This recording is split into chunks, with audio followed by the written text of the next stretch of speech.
Welcome to my dad's podcast. It is called Up and Adam. Oh, and my mom's on it too. Greetings, one and all. Welcome to episode number 5. We think it's number 5. We were just trying to discuss what number show this is. Luckily, Stephanie's reaction was, why does it matter what number show this is? So I guess it doesn't matter. So welcome to show number, who knows, Up and Adam podcast. I'm Adam, and you are? Stephanie. And welcome to the show, Stephanie. How are you today? I'm good. How are you? Actually, maybe we should, do you think we should retitle the show Up and Stephanie? I did win. Because apparently more people out there. Well, I don't know how to feel about this. Is it more so that more people listen because you're on the show, or is it more so that people just wanted to see me get a pie in the face? I think it's a little of both. Well, great answer. For those of you who are unfamiliar with what we're talking about, last episode we tried to determine why people listen to the show. Did they listen to hear from me? Did they listen to hear from Stephanie? Well, this is because Adam said that that our downloads were down a little, and it might be my fault. I didn't say for sure it was your fault. I just said the downloads were down, and I wasn't sure why. And you, I guess you jumped to the conclusion that it might be you. I'm not saying it wasn't. I'm not saying it was. I'm just saying apparently you wanted to see who people listened to the show for. And so we put it on a poll for the entire week. Votes were close. But not really. Well, if you add in the Instagram votes, votes were close. But somehow you came out on top. And so my punishment was I had to take a pie in the face. You can watch that glorious moment now. It's available on our Facebook page, Up and Adam Podcast. Also available on our Instagram page, also Up and Adam Podcast. It was so satisfying to run and throw that pie in your face. I didn't understand why the running was involved. I feel like you could have just stood there and smashed it. Why the run up? Because I was afraid you were gonna break my nose with a little bit extra force. The whipped cream was not gonna break your nose. Well, I mean, if the it's not like that's a dense material. It goes right through, and all of a sudden I'm gonna have a pie tin in my nose. I was afraid you were going to hurt me in some form or fashion. You didn't, luckily, but for a moment there, I was afraid that that's what I was coming to. Just had to trust me. Okay. The run was for the momentum, and it worked. And why was the momentum needed? Well, didn't you hear that big splat, right when it hit you? For those who didn't hear, she tried to clap her hands, but she did it away from the microphone, so you might not have heard. So, Stephanie, replicate the splat again. That would have been the splat she was looking for. I didn't hear the splat. I don't know. That's because you were too busy getting a pie in your face. I was getting a pie in the face. So, I guess welcome to the Up and Adam show. Maybe we should change the title Up and Stephanie. I did have that graphic made that's Up and Adam with Stephanie. Yeah, we need to change it to Does that need to come out? I don't know if it's at the right JPEG size for today. We'll figure that out. But so kudos to you for winning that. Thank you very much. A lot of traitors out there. No, you're not traitors. There was a lot of people who I suspected to be on my side who did not show up on my side. My best friend in the whole world since I was 6 voted for you. I've always liked Kristen. She's always been a good person. I've admired her greatly. I think that's a wise choice. Yeah, I don't know. It's probably better this way because I feel like in the climate of 2019, a man smashing a pie in a woman's face probably wouldn't go over well on the interwebs. So it probably worked out better this way. Although it would have been fantastic. And I would have been okay with getting a pie in my face. I would not have taken it offensively. I wouldn't have cared if you were going to get a pie in the face had you been the person who was designated. But apparently that was me, and so I hope your people are happy. Well, since it's your show, Steph, I'll just sit back here. You take it away. See? No. Okay. We need Adam. There would be no show without Adam. Adam. I'll listen. I was just willing to share the title with you. I don't want the title. I'm asking for the title. Well, so pie video's out there, so you all. There's a Judas among us, but you all enjoy that. And because of that, Steph, I would like to regrettably announce my resignation from your heist group. I know I was currently in your heist group. I would like to announce my resignation from your heist group. Do you need to make any modifications now based on the fact that you have a bunch of 60 some odd people voting for you to be the star of the show here? Anybody else that you want to add to the heist group now? You caught me off guard here. And I didn't know you were resigning. I just can't go on this way. I don't think, clearly, I don't think I'm an asset to the group. I think that maybe I should just take my pie and go home. No. I need you in my heist group. I need you with me always. I don't know if I want to be in the heist group. So, but you're not making any other changes. Not that I can think of. To said heist group. Correct. How do you feel about the victory though? How do you feel about coming out on top? Is it satisfying? Is it do you feel like you can get more listeners for the show? Now, apparently you're the breadwinner of the show, which is that's a new one. Stephanie and breadwinner don't go together often. But you look great today, by the way. How do you feel? Do you think that, you can get us some more listeners, maybe an advertiser or two? Is this our ready to blow up moment? I was very satisfied with the fact that I won. I kind of had to work hard for it. And whenever you were trying to get people to vote for you, I had to come in behind you and be like, no, don't forget me. Yeah. So I worked hard for my win. Okay. I think it'll bring more listeners because I had a lot of people ask me, how do you get to the show? Okay. Do you want to tell them how they get to the show? I don't actually know how you get to the show. And there we go. Something about Spotify and we are on Spotify and Apple Music. We are on Apple Podcasts. Oh, sorry. We're not a musical act. Unless you want to be. No, you don't want to hear me sing. We are not a musical act. So you can find us on Spotify. You can find us on Apple Podcast. You can find us on YouTube. You can find us pretty much wherever you listen to your podcast. I can post links too. Or maybe, Stephanie, you can handle the link posting for us? Yeah, you teach me how. I posted a couple links on the Facebook page for people to get to. I did see that. Okay, so I just don't know how to. You post don't. the Have link. you actually listened to the show? No, because I don't want to hear myself. Okay. I mean, for feedback, you don't want. It's embarrassing. No, it's embarrassing. All right. Well, despite the fact that we won't listen to ourselves, we want you to listen to us. So again, if you want to go find our Facebook page and give us a like, that would be fantastic. You know what else would be great, by the way, if you find our show and you can subscribe to it on whatever these platforms that you enjoy are, and then give us a rating and a review. I believe we need 5 stars. We prefer the 5 stars. If they're willing to give us the 5 stars, we would prefer the 5 stars for sure. And that would be super helpful, because then maybe other people will listen. And I think based on what I'm seeing, it sounds like the majority of people who listen want to make you a star when they think that this is your opportunity. Despite your lucrative fitness training business we learned about last week, maybe this is your opportunity to sort of get your name out there. Maybe, but let's be clear. The fitness thing is not lucrative. I have other jobs. Sorry, I wasn't trying teaching. to. I meant the very influential fitness business that you currently have, your training experience. Maybe this is the next evolution for you. That's all. It might be. I can do both at the same time. Okay. So should we tell them what's coming up on the show today? I think so. That's a good idea. Do you have any idea what's coming up on the show today? I have a few ideas. Okay. Let's share. These are called teasers, right? So we're gonna give the audience a teaser. I see you cheating at the list here next to me. These are called teasers on what they can expect to hear from the show today. Do you want me to help you here? I know one of them is about phobias. Yeah, we're gonna talk about some phobias. We got some interesting phobias around here. What else? I can't see the paper. We'll get into some story time. A couple times that we've done some interesting things surrounding vehicles that we're going to share with you. So some story times coming up as well. And yet we're still married. And then a little life advice segment. I've got a personal dilemma I'd like to share with everybody and get some feedback on. So we've also got some life advice. We didn't get any questions this week, although I forgot to tell you, my sister wants to do some sort of a competition each week. Oh. Are you ready for that, by the way? If they're competitions I can win. Just real quick, name some of the competitions you think you could win. Getting more people to vote for me. Wow.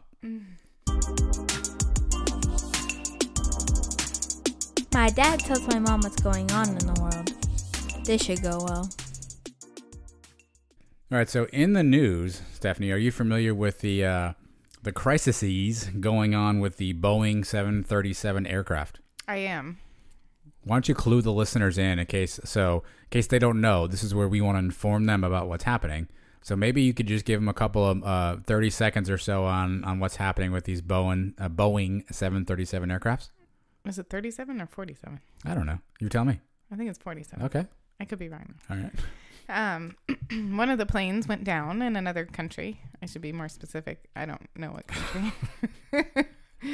And they're saying that it could be like a mechanical problem in all of the airplanes. So some airlines are deciding to not fly that airplane, and others are. And so I think what Adam's trying to get to when it comes to phobias is like, do you have a fear of flying or another fear? Is that where you're going? You set that up really well. Yeah, I think it's interesting. We were talking through, I think it's the 737 MAX, but we were talking through, there are, so some airlines are grounding these 737 Boeing planes and others are not. And so we were just trying to figure out or maybe I don't know. You got your flight booked. You're heading out on a guy's trip to Vegas or a bachelorette situation somewhere in the Maldives. I don't know. And you get to the gate and you look outside. And I don't know if many of you would know what type of aircraft you're getting on, but let's assume that you do know. And you see that it's this 737 MAX 8 Boeing jet situation, knowing that there's been some problems. Are you getting on the plane? That is a tough question. I kind of have a fear of being in an airplane accident. So I don't think you're alone in that. I think a lot of people would fear being in an airplane accident. I don't think that's something that people look forward to. When we were flying back from Arizona over winter, our flight was delayed many, many hours, and they said it was because they were working on the plane, that there was a mechanical issue. And I really didn't want to get on the plane. And the only thing that really made me feel better at the end of getting on the plane was the pilot got on and was like, look, guys, I don't want to be in an airplane accident either. I wouldn't be flying this plane if I thought it was going to be going down. And that kind of actually made me feel better. Yeah, he's not wrong. Yeah, pilots are a whole funny bunch to me. I don't understand the pilot as a genre. I don't think I'd want that job. Why? Why, by the way? Well, just, you could be flying like overnight. You could be flying for Sure. hours and hours. You are sitting still the whole time you're working. Yeah, theoretically. I just don't know how I feel about pilots. Sometimes I feel like pilots lie to you or lie to us as a public. And I don't know I don't know why that is. What part are they lying about? I don't know. I feel like sometimes they're like, your captain from the flight deck speaking, we'll be pulling away from the gate just about 10 minutes. And they know it's not 10 minutes. Okay. They know we're going to be at the gate for like 20 minutes, right? But they don't tell you that, this is your pilot speaking from the flight deck. We've got a small turbulence here. We'll be just coming down soon. And you can never hear them, They always talk really low. I guess the microphone situation in the cockpit, as they call it, is interesting. But I always feel like they lie to you. Okay. That's just me. And then I don't know, sometimes, do you want a funny pilot? Do you want a serious pilot? Like, is this the time to be cracking jokes, Chief? Like, you're flying a bunch of us across wherever. Or do you want the serious pilot who's, very serious, or do you want the guy who's like, yeah, we're flying over the water. Probably won't land in that. Or what do you want? I want somebody in between. All right. Good talk. I want somebody that can crack a few jokes to like make you kind of relax and feel better, but not be like, hopefully we don't land in the ocean. Yeah. I don't know. Pilots, I think I know. I mean, Justin's technically a pilot, not an airplane Technically, pilot. I don't think he'd like you. Well, he's not an airplane pilot. I don't know if there's a different nomenclature for the helicopter / airliner situation. So I want to be factually correct as opposed to you over there. We're like, one of the planes, I don't know which one. It went somewhere. I don't know where it went. I want to be factually correct here. So I'm sure he'll listen and correct me. I know he's a pilot. I just don't know if I have to designate the appropriate genre of said pilot. I don't know if I know any. We need to get a pilot on the show. When are we getting guests, by the way? Are we getting ready for that soon? I think so. Although the one guest I asked that she not be a guest. I'm sorry, I don't know the story. My friend who's coming to visit us. Yeah. She has a fear that you're going to put her on the air. Oh, I mean, it's not live. It's not like I think she'd be a great guest. I wasn't talking about like our knucklehead friends, or I guess your knucklehead friends, because none of mine listen or vote. Thanks a lot, everybody. But I was talking like real people that we don't know. Like, I'd love to interview a pilot. I want to know what's going on up there. Okay. Are they awake? Are they? Is it flying itself? I don't know if I want to know all those things, but yes, we could get some real people. Do you know any pilots? Just your friend. Well, again, we just went over that. Okay, so anyway, so phobias. Yours is an interesting one. And so to Stephanie's question, would you want to get on a plane? Are you afraid of airplanes? Some people are, some people aren't. Who cares? But you've got a weird phobia that I don't quite know that I understand.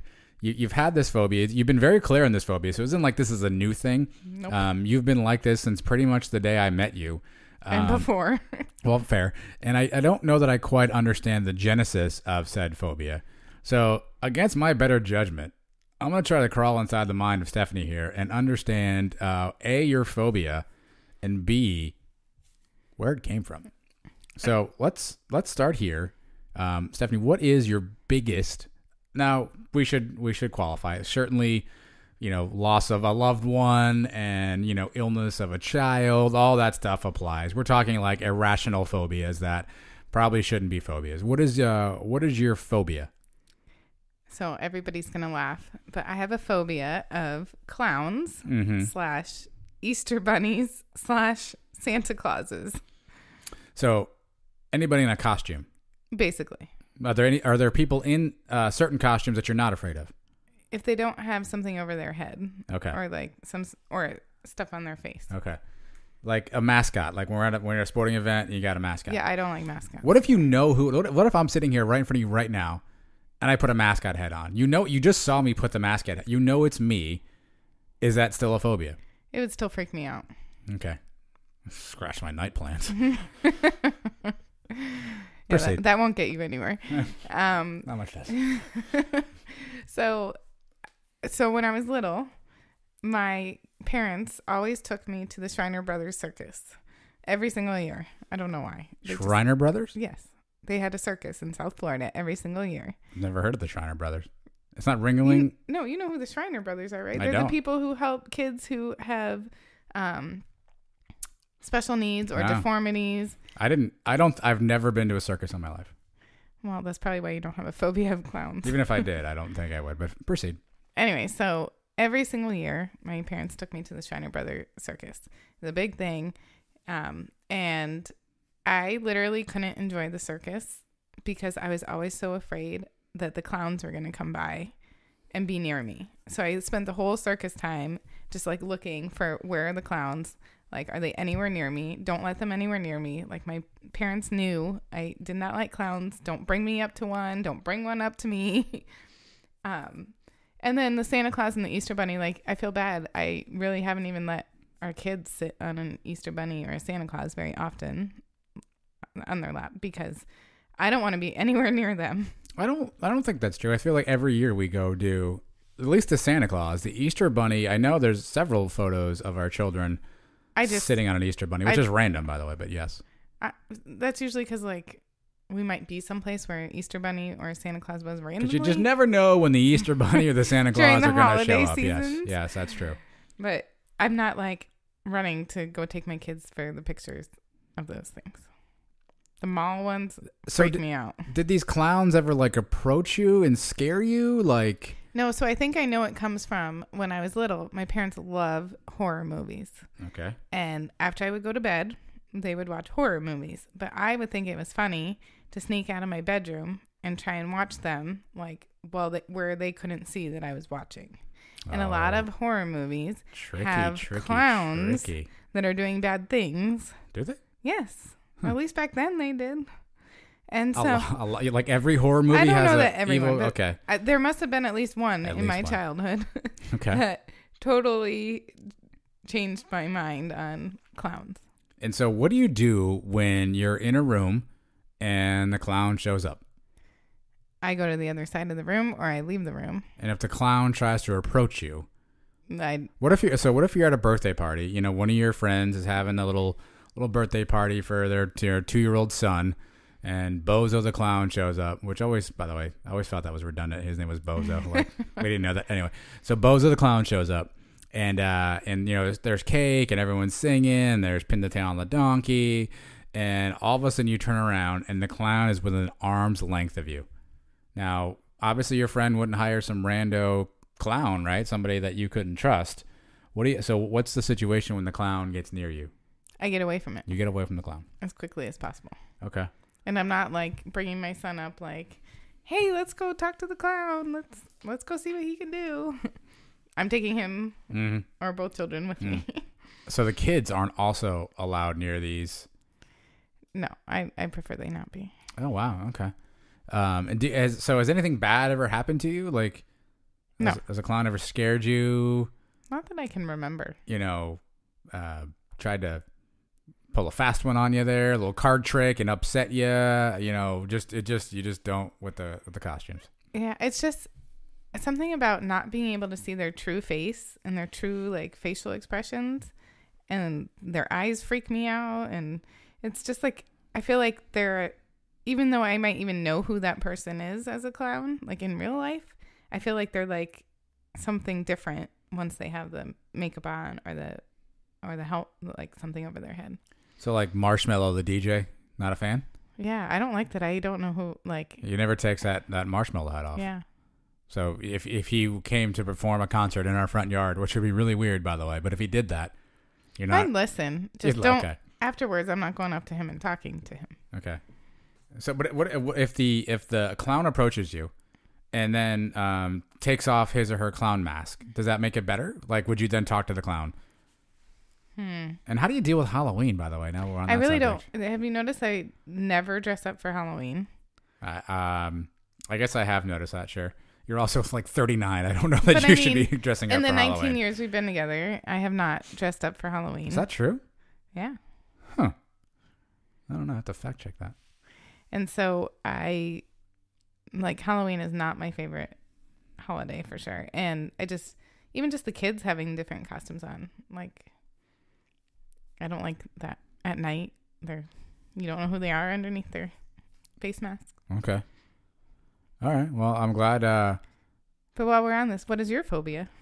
Phobia. I don't. I mean, I'm not afraid of things like that. There are things I don't like. I'd rather not be around. Like? I mean, there's some insects. I'm not a big snake fan. Oh yes. Can I tell the story? I'm not a big. Yeah, feel free. I'm not a big snake fan. When we lived in Florida, we were swimming. Well, Adam wasn't, but the kids and I were swimming, and our daughter jumped in the pool with a pool noodle, and out of the pool noodle, the hole in the middle, a snake swam out of it, and I was screaming, and Aiden was little, so I was trying to get him out of the pool, and he didn't know how to swim, but Addison was closer to the snake, so I was trying to figure out how to get two kids out of the pool. And I was yelling for you, and you came out, and I said, "There's a snake in the pool. There's a snake in the pool." And he was like, "Good luck with that," and went back in the house. I don't think that's how that went. Yes. Down. I don't think. And I had to get the snake out myself. Well, okay, let's clarify a few things. I believe all of you were safe at that moment, we right? Were all so it's safe. not like the snake was circling you with clenched jaw. Do they have jaws? Yes. By the way, okay. It's not like they were circling you with a clenched jaw, trying to gnaw one of your arms off. And I was like, you know what, I'll be inside. So let's just calm it down there. A, B, it was a small garden variety snake. So it's not like it was a voluptuous rapture that was a raptor. You know what I mean? That was going after you. So I mean, I think you sort of undersold that story just a tad on that one, but that's fine. We were safe, but you left me to get the snake out of the pool and get rid of it. Yeah. Well, I'm sure. I mean, are you not qualified to do that? Aren't you the same gal who I have pictures of right here where you've got like a 95-foot boa constrictor crawling all over you? Is that not you? I'm pretty sure that's you in that photograph we have upstairs. That was my roommate's boyfriend at the time. God, I don't understand that. I don't understand the snake thing at all. Why you people walking around with the snakes? I don't understand you people. I don't even understand it. Well, I don't know. If it's a pet snake, I don't care.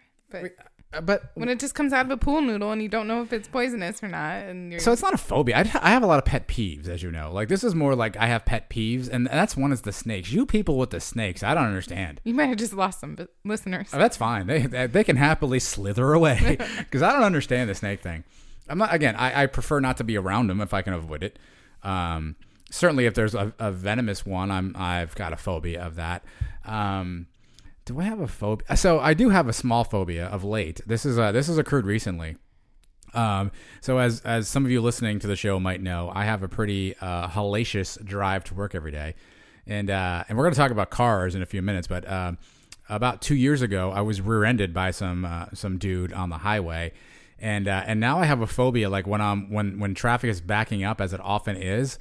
And I see the cars backing up in front of me, I start pumping those brakes early to try to signal the guy behind me, hey, chief, let's bring it to a stop. But there are times I'll be driving and I can tell the guy behind me is on his phone or is distracted, and I know it, and I get out of the lane. If I have to go slower in the other lane, I will get out of that lane so I don't have to be behind that or in front of that guy, because I'm not sure he's not going to just ram into the back of me. Well, that's an understandable phobia. Yeah, I know yours isn't, by the way, but yes. Yeah, so it's only ever since that rear end situation, you know what I'm talking about. Well, he got rear-ended 1 week after getting his brand new Yeah, it's ever since then I'm very aware of who's behind me in driving and in life, I guess, and what they're doing. So that's a bit of a, does that count as a phobia? It counts as a phobia, but it's an understandable one. Now, if this guy was driving with a snake around his neck, like I just pull off the highway. I mean, I'm just calling it a day because I got no time for the snakes. I don't understand the snakes. Well, they're part of nature. I understand everything's part of nature. Like, okay, fine. I can get a coyote and bring it in here. It's part of nature. Like, I don't understand. Like, who was like, hey, that 95 long slithering thing over there looks pretty friendly. Let's bring it inside and domesticate it. Yeah, I mean, I don't want to pet snakes, so. But why do people have it? Like, that I don't know, because you can't really, like, pet them, and they can't, like, snuggle up to you and love you, and they don't, like, show affection. I don't understand. Like, can I get a pet flamingo? Can we get a flamingo? I wouldn't mind a flamingo. Let's get a flamingo. Okay. I don't know how to get one of those. PetSmart, you think? I don't think so. You probably have to steal it from the zoo. Well, I don't want to go to jail. Do they have flamingos at the zoo? They do. All the time. I hate the zoo. You know I hate the zoo. Yeah, I keep asking him to go for us all to go to the zoo, and he says no. Well, my thing is this. Like, if you've been to one zoo, like, what does the other zoo have that the one zoo you were at doesn't have? I just love seeing the animals. That feels cruel to me. Like, I feel like if people, like, outside our windows kept walking by and looking inside and pointing at us and not being able to throw food at us, like, that would just be cruel. Okay, but they're stuck in the cages whether we're visiting them or not. Maybe, Yeah, so maybe why, they like the visitors. So why double down and go and laugh at them and gawk at them and, like, hey, look, there's a zebra. Like, well, I just don't like the zoo. Okay. It's always hot, too, by the way. A lot of people. I don't like people. Yes. Adam's phobia is actually people, if you don't know. It's not people. I mean, because people are just weird, man. I've got my list of grievances. If you're ready for them, I can just, off the top of my head, these are not on the list of paper. You will see that here. But I can throw you my list of grievances. Can you tell people? I have one major thing that annoys the ever-loving crap out of me. Crowds? Well, there's something more specific.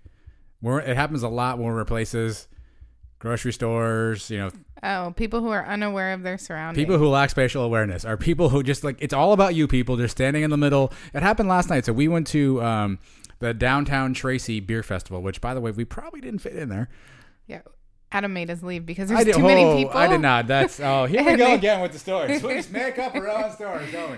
That's not what happened. And there was some sketchy people there. There was some. We did not fit in, I don't believe. Yes, we didn't have any tattoos. We were certainly, other than that really old guy, we were like the oldest people there, I think. Now, I don't think we look old, but we certainly looked older than some of the people there. And at the beer fest, they're only there for one reason: drinking. I'm not opposed, big fan myself, but I think I have a better understanding of what I can and cannot pull off from a drinking standpoint, as opposed to other people who are just there to get hammered, right? Right. And the lines were getting long, too, after a while, too. But we were in this line, and I don't know if you were with me, and we were getting one sample, and the guy was, like, talking the lady's ear off, and, like, those three people who were next to us, who cut me in line, by the way, spatial awareness. I did. I was there for that. And that one guy just kept, like was so unaware that people around him, he was backing up. He backed into the lady behind him, like, A, he was probably drunk, but B, like, people who lack spatial, like, what's wrong with you people? It's not all about you. Yes, I'm aware that you feel that way. Here's the thing: grocery stores get me. You've probably heard this before. Grocery stores get me the most, right? The lady or the guy, I don't want to stereotype, but usually the lady who's in the grocery store parks her cart on the left side, stands on the right side to look at the pasta sauces for like 19 minutes. Nobody's getting past you, lady, because you've got the cart on one side and you're on the other side, and you're looking at the Prego and the Classico trying to figure out which vodka sauce you want more, and like unaware that 19 people are all lined up trying to get past you in the aisle here. But no. Take your time. Get your pasta sauce figured out. And then when you look up at them, and like, I don't do well in these, because when they look at me, I have this look on my face like, hey, just waiting on you, lady. And usually like, oh, sorry. And I don't let them off the hook. I'm not like, oh, it's okay. I'm like, yeah. Can you hear how worked up it makes him? It's just unbelievable. Just understand your surroundings. It's not hard, people. Yeah. It's not. So that's not a phobia.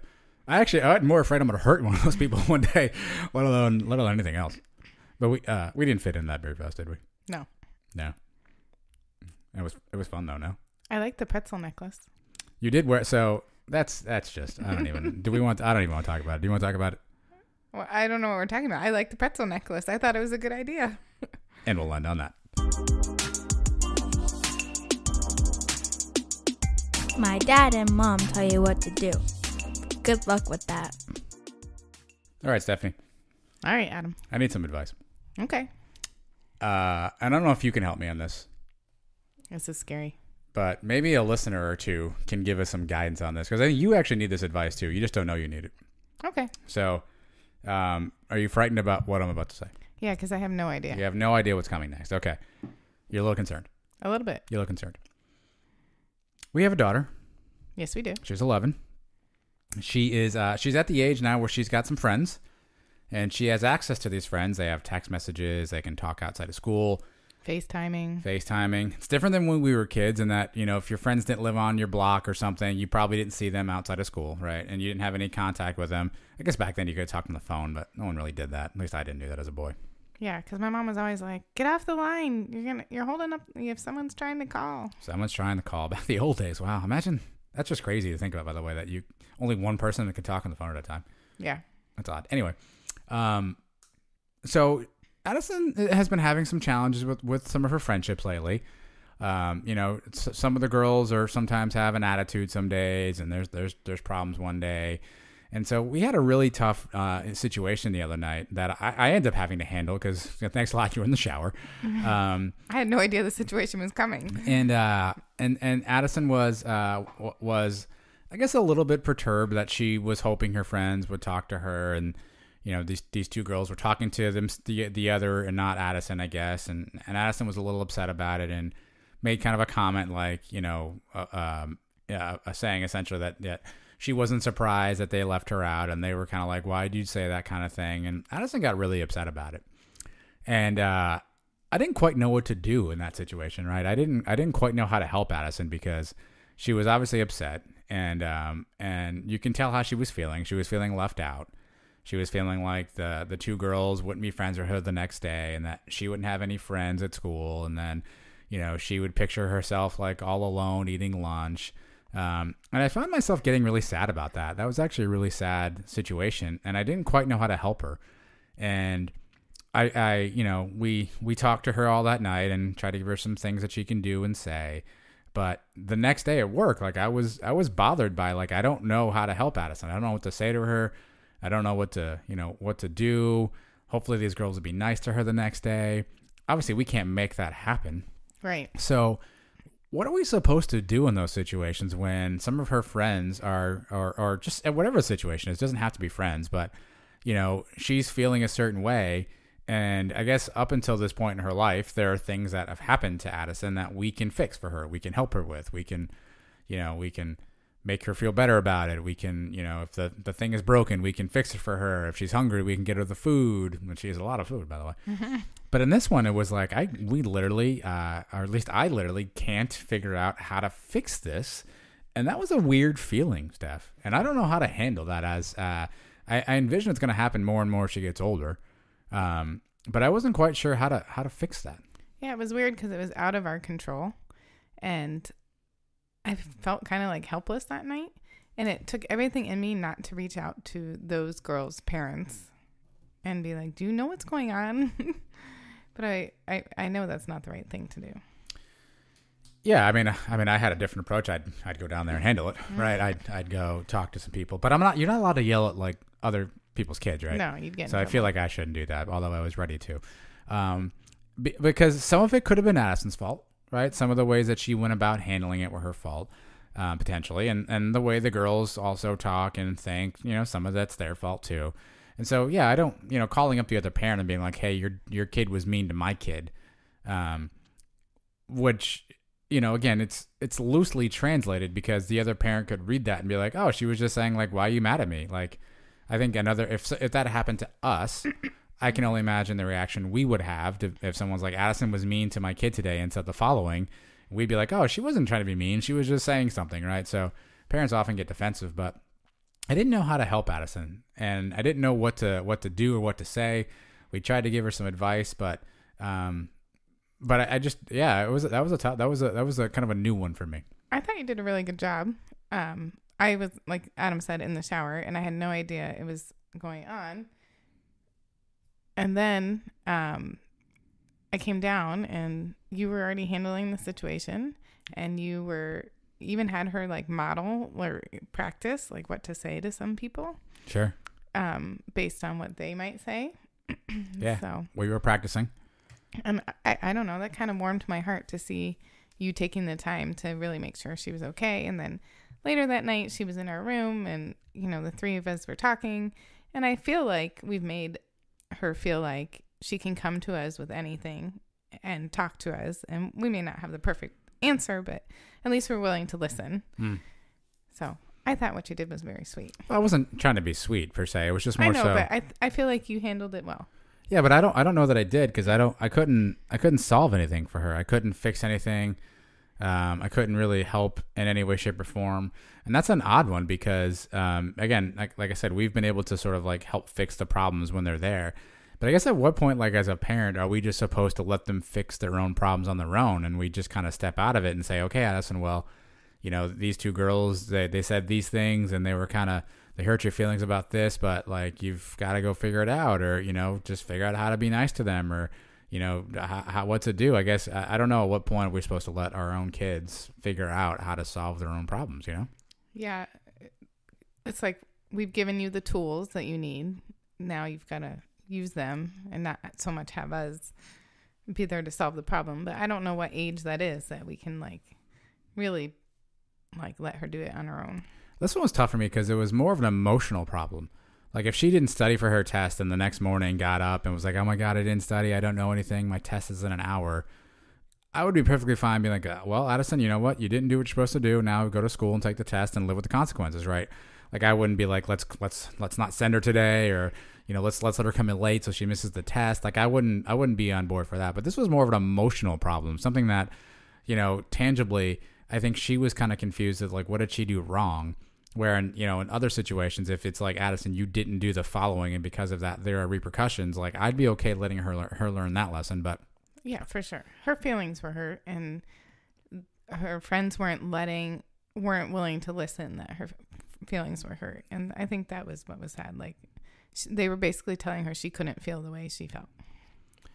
Yeah, I don't know. I mean, I don't know how to interpret. I mean, they're 11 and 12-year-olds. I'm not sure if I know how to interpret what they were trying to do or what ended up happening. But it's just interesting in that, like, you know, when you think about what Addison's going through, she's got some friends and she's got a couple of friends, but then she's kind of like, if these two friends are mean with me, I feel bad, because then she's like, well, who do I have? Who's going to be my friend?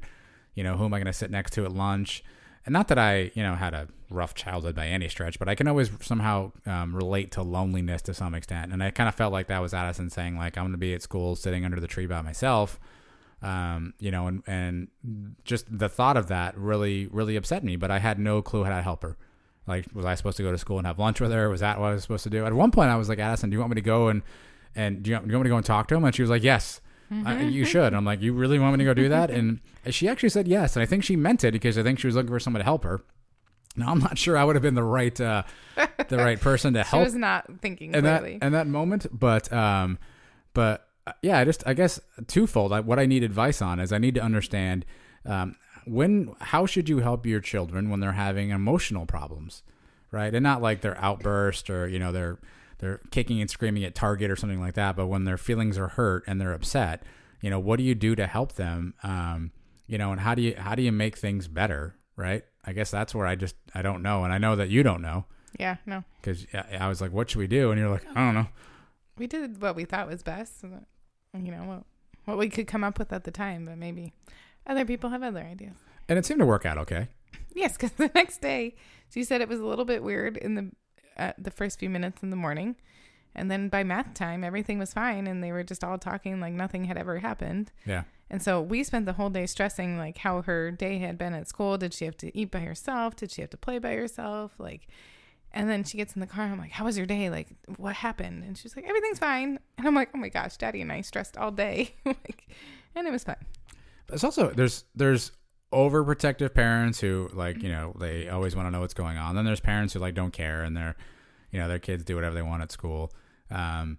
It's a weird situation. I guess I just don't know what's better, right? Should we have just assumed everything is always going to be okay, and, you know, she's not physically being hurt, although emotional pain can, you know, hurt just as much as physical pain, of course. Or sometimes more. And sometimes more. Yeah, that was a tough one. I appreciate your guidance on that, though. Okay. I know you're being sarcastic. No, I appreciate your guidance on how to best handle that. I mean, maybe people out there have dealt with that before. Yeah, I'd love to hear some advice, or even some of your own stories. Yeah, and how you handled it. Yeah, maybe we should. So you know how to find us, right? Up and Adam Podcast at all your favorite social media feeds. You can let us know what's happening or what should we do next time it happens. Anybody have any words of wisdom? We're open to hearing it.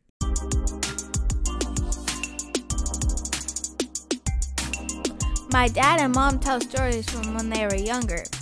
I'm glad I don't have to listen to this. Yes, it is story time. I like story time. Where we get to tell a charming tale from our past or our present or our future. Who knows? More like how our marriage has survived all these years with these stories. So we mentioned cars earlier. We've had an interesting run of experiences, I guess, with car purchases or car requirement. I guess I don't want to always say purchase. We got a little lease situation going on. Yeah, I get bored of cars easily. She sure does. This one gets bored of everything easily. And she doesn't get bored of like I want a new pen. Like she wants a new house or a new couch or a new car, right? But so let me take everybody back to a moment in time.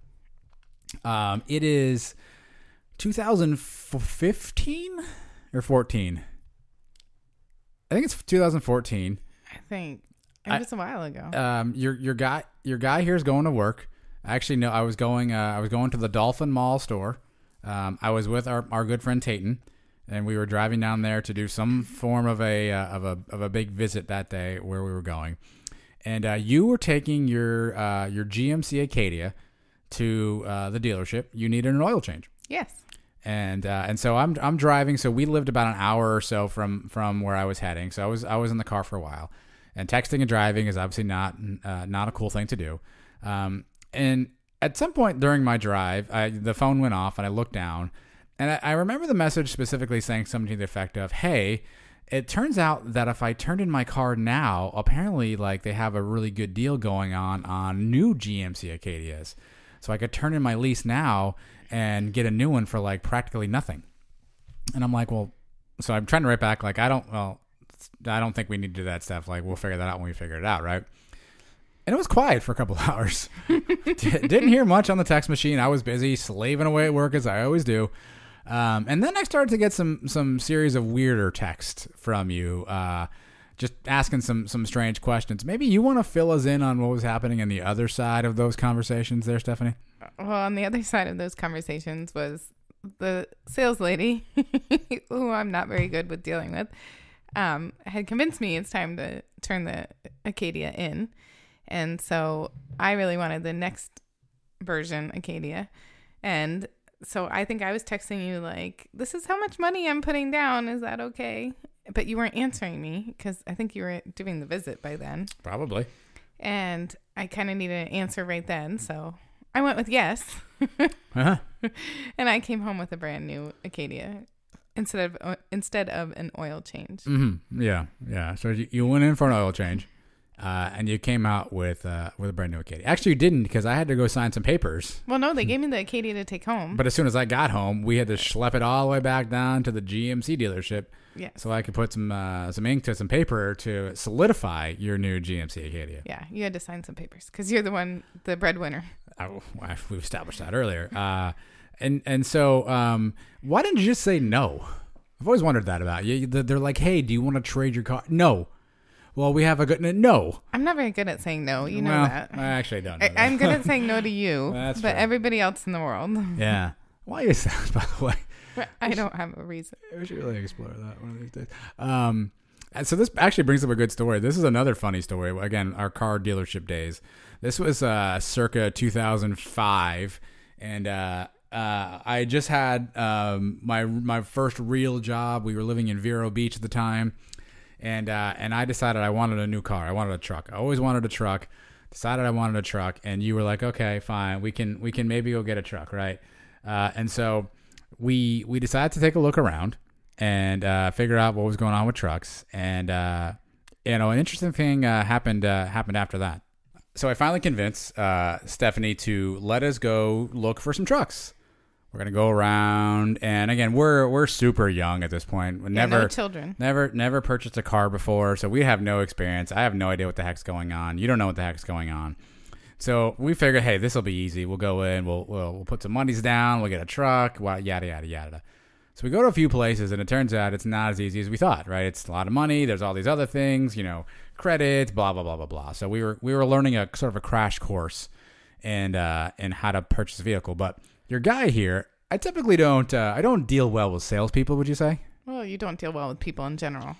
There's that too. But I really don't like salespeople. Yeah. Don't try to sell me anything. Which is why I didn't take you to getting the new Acadia. Don't try to sell me anything. So we get to this one place. We're looking at the truck. We find the truck we like, the color, and whatever. Chet's gonna take us back to deal with the paperwork, right?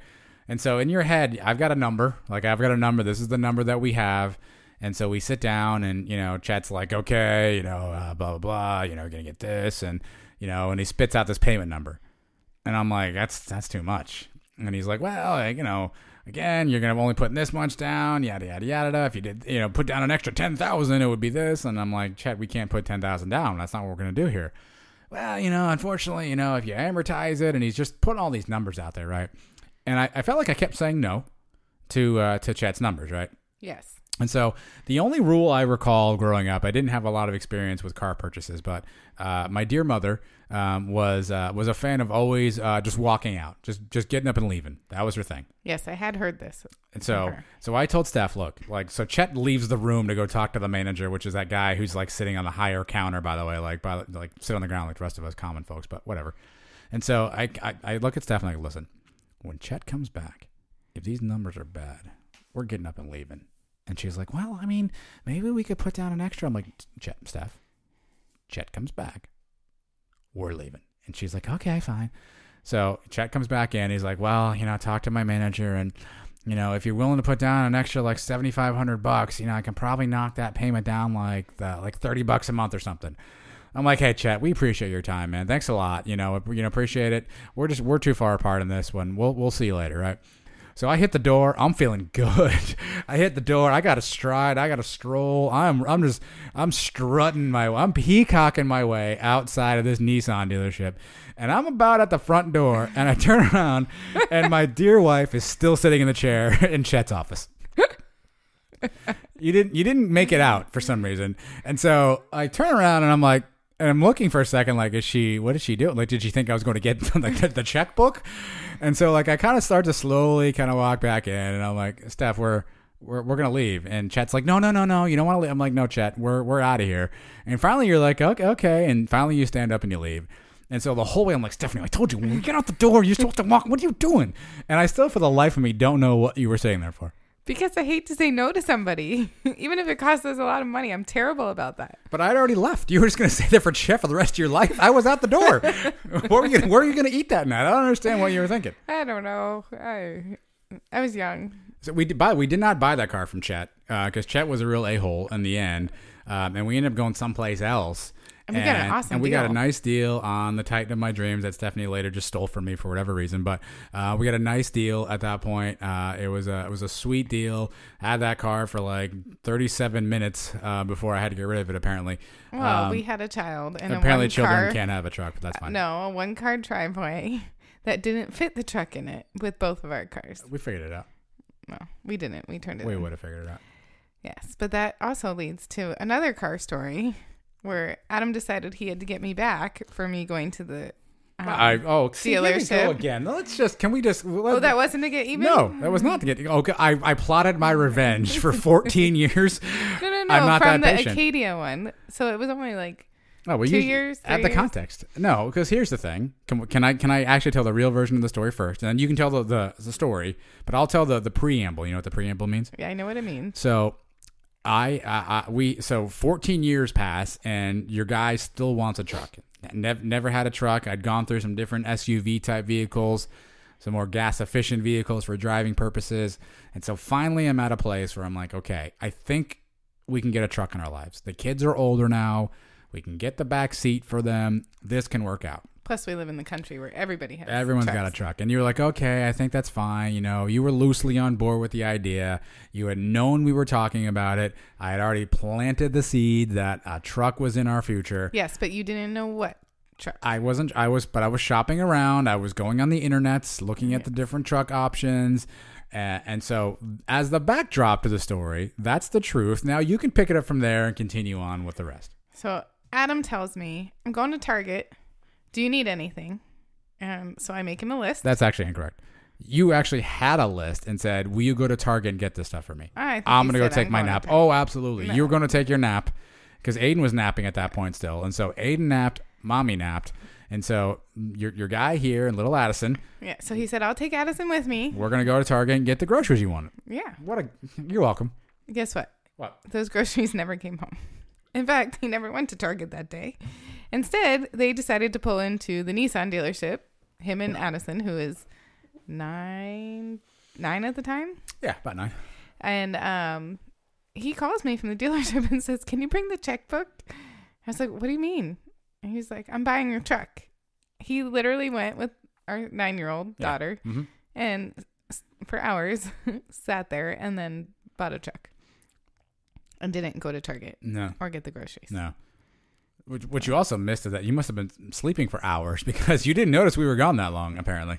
No. You had called me and asked for the checkbook before you had gotten into all the no, obviously. hours of... Well, sure, at that point, there's paperwork to sign, then you got to do others. I mean, you know about the paperwork piece, right? Like, it's not your first time there. But I noticed you made sure I wasn't there so that I couldn't not walk out. Yeah, so... You wanted to be able to say no. You know, actually, Addison was a lot better at that than you were because there was one point where we started strolling, and I told Addison, listen, your dad's going to teach you a few things in life. This is one thing I'm going to tell you right now. When I get up to leave, you follow me out the door. Because you were afraid she was going to be and like she me. was like, okay. And I'm like, so when I say it's time to go, it's time to go. And whoever that guy was, there was a following me out the door. I was like, okay, well, it looks like we're far apart. And I stood up and I turned around and my little girl, she stood up with me. And I was like, you know what? See, you're mine. See, you're part me. I like that about you. And we strolled close to the door and he was like, oh, hold on a second. I think I can do something. And I went strolling back. And that's how that all works, Stephanie. Yes. So he basically got the same exact truck, obviously a newer version, as the first time, just a different color, and the newer version. Yeah, I'm 14 years newer. So yes. he really, really missed that truck. Yeah, I mean, I'd maybe get a different one if I could do it all over again. I don't know. We'll see. The lease is up in a year. I don't know where we're going there, but it was good to get that back in our life. But again, we're not good at the car. Well, maybe we are good at the car. Some of us aren't. Well, actually, you're really good at it because every time you end up getting a car, whenever you're at a car dealership. So every time I go to get an oil change now, Adam says to me petrified. the Absolutely night petrified. before, he's like, do not come home with a new car. Absolutely petrified. But I really every need time. a new car, just so we know. It's time. All right, here we go. Just so I'm putting it out there. Well, then you put it back. Put it away. It doesn't need to be out there. You can put it away.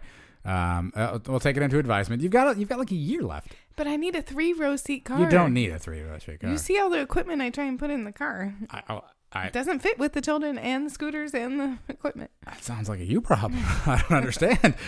Maybe don't put all that equipment in the car. It wouldn't be a very good workout. You also without can't drive a car that much bigger than that. I never had a problem with my Acadias. My 2 Acadias, I was never in an accident with. Very true. Yes, you're not the strongest parker. Okay, I can't even park the little cars, so it doesn't matter whether it's big or small. But there's more to move in the back end. You know about it. I think it would be worth it. For who? Me. Us. Our family. Us. I forgot about us. This show is almost over. Great. Now I have to talk to my parents. Yes, the show is over. So I actually don't think we did a very good job. But Stephanie, you like the show. I do. Okay. I'd listen to it. Maybe I'll actually listen this week. All right. Well, so what better endorsement than that? Stephanie's going to listen to the show. We got to get better somehow. I feel like our topics aren't really good. We need more prep work. And by we, I mean you. Hey, I came up with these topics this week. Probably why I think it's good. Did you? The car one. I mean, that was mine. That was mine. I mean, this one was a good one. But kinda... you can't do these kind of things. So we learned last week that Stephanie listens and watches some god-awful TV shows. And they're all reality TV based. I want to do what other reality shows are out there that we're missing as a society? Well, I think every single kind of reality Oh, show no. possible has been created. I don't- is Except that for true? maybe phobias. Like There put you people go. in with their That's phobias. a good one. Well, people. Oh yeah. Well, it's like Fear Factor though. Yeah, that's true. It's like Fear Factor. See, yeah, that's it's already out already there. done. There's a few. I'm waiting for the reality show where we get to the audience gets to vote on like parolees from prison. Like, you know, who, like, they all come up and there's judges and it's like, okay, Jimmy, you're doing 5 to 10 for B&E. Like, let's hear your story. And like, we all figure out who gets paroled. Why isn't that out yet? Because I think that would not be lawful. Oh, I forgot all the great lawful reality shows that are out there now. College admissions. We just had this happen. Like, why aren't we like, yeah, there's one spot left to Stanford. You know, 10 worthy students are going to vie for that. Like, why aren't we doing that? That's a good one. I mean, there's a lot of I wouldn't watch either of those two, but actually, I might watch the parole one. I'd watch the college admission one. You'd watch anything. That's true. I mean, you watch Dr. Pimple Popper for crying out loud. Which I got a lot of slack for. This is surprising. You thought people liked Dr. Pimple Popper? I thought more people would be like as amazed with it as me. Clearly, I was wrong. What's amazing about it? I don't understand the amazing part. Just, I don't know. It's Yeah. so gross that it's like amazing. Yeah, but a lot of you, I learned a lot about our audience this week. What'd you learn? I mean, I might not like most of them, by the way, because they all vote for you, A. But B, a lot of them watch these same terrible TV shows. Yeah, even some of the guys watch the same ones as me. Here's my thing, though. I think their wives are making them If watch. I can write the show myself, it's not very good. Like, if I can tell you, I haven't seen an episode in I don't know how long, like 13 years, and I can tell you what's going to happen this Thursday in Grey's Anatomy. I love I can Grey's write it right Anatomy. now. Do not say bad things about I can Grey's write it out right Anatomy. now. I can tell you exactly what's going to happen. I can even tell you what's going to happen on like Kardashians next week, and I don't watch that. And that's not even scripted apparently, right? If I can tell you what's going to happen, then it's not a good show. Okay. Like, I need a show that's going to give you something to think about.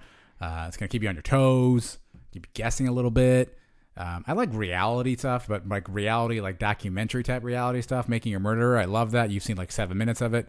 All right, it's a great show. There's a whole new version now on Netflix that I'm catching up on these days.